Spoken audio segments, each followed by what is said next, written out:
Pardon, ma'am, but you can't go inside the gallows enclosure without it. This ticket? Here you are, Deputy. Thank you, ma'am, but mind if I ask how you got this?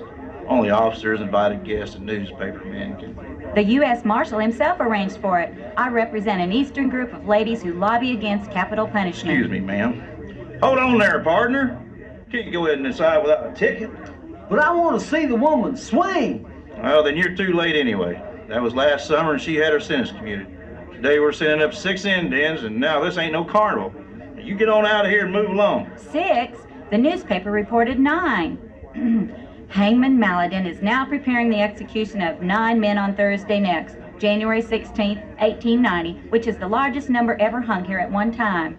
Well, that's right, ma'am. Maladin even had the old gallows freshly whitewashed from top to bottom. But the president, he granted a reprieve until January 30th for the 2 Negroes, Bullard and Tobler. And then the sentence of Madison James, a young Choctaw, was commuted to 15 years imprisonment. Judge Parker recommended that one. I didn't realize Judge Parker would do such a thing. His reputation. You don't like hanging nobody, ma'am, but it's the law.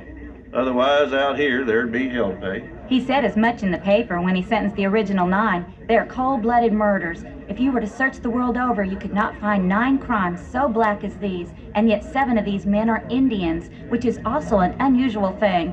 What does he mean, Deputy? Most of the criminals we track down are white outlaws. Then you got some Negroes and a few Indians. You best step on inside now, ma'am. Here they come. Watch your step for manure. Last week was a corral. If you don't mind, Deputy, I'd rather stand here and bother you with questions. Why so many guards? One on either side of each man.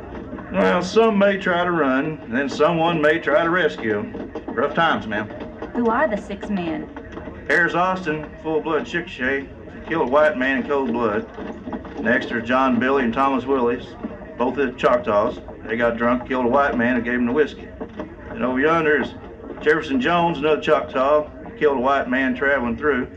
And the last 2 over there are Sam Goen and Jim and Burris. They killed a Texan who made a mistake showing his bankroll. They're all dressed alike. The marshal bought them all new black suits for the occasion. Is that their native tongue? Yes, ma'am. Choctaw. Judge Parker has interpreters for them in court and on the gallows, too. That's Reverend Henry Woods praying over there. He's a Choctaw minister.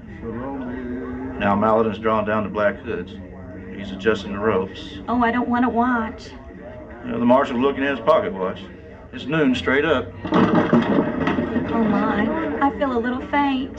Here, sit on the stool, ma'am. Did you find what you come looking for? In the history of federal hangings in Fort Smith, Arkansas, there were 2 occasions in which 6 men were hanged at once. The first time was on September 3rd, 1875, and the second time was on January 16th, 1890. As you heard earlier, the 1890 date was originally scheduled for 9 hangings. This is a quick rundown of those that were hanged, as well as those that were not on January 16th, 1890. Harris Austin murdered Thomas Elliott at Tishomingo, Chickasaw Nation on May 25, 1883. It was over a whiskey dispute, and he wanted to just see him kick. Austin remained at large until April of 1888 when he was badly wounded by U.S. Deputy Marshal William Carr. He was hanged as one of the 6 men on January 16, 1890. John Billy, Thomas Willis, and Madison James robbed and murdered a whiskey peddler known as W.P. Williams in the Choctaw Nation on April 12, 1888. Billy and Willis hanged on January 16, 1890, but James had his sentence commuted by Judge Parker. Due to some extenuating circumstances in his favor, his sentence was reduced to 15 years in prison beginning on February 1, 1890. He served his time in the state penitentiary in Detroit, Michigan. Jefferson Jones robbed and murdered a 65-year-old man for $12 on March 14, 1889 in Choctaw Nation. He was one of the 6 men hanged on January 16, 1890.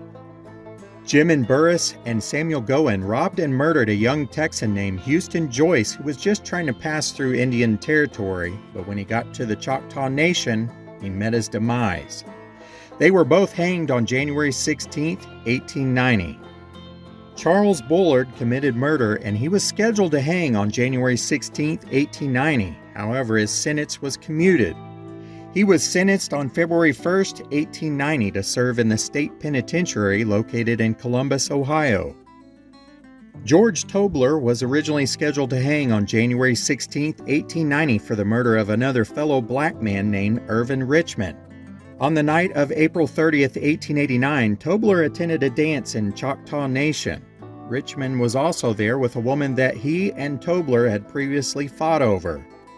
At one point during the evening, a shot was heard, and Richmond, who had been playing the fiddle, fell from his chair mortally wounded. No witnesses saw the murderer as he fired the shot from outside of the house, pointing the gun through a crack in the wall, but the circumstances at the time pointed to Tobler. Although he left a written statement declaring his innocence, Tobler told a fellow prisoner that he dreamed of the man he killed the night before his execution.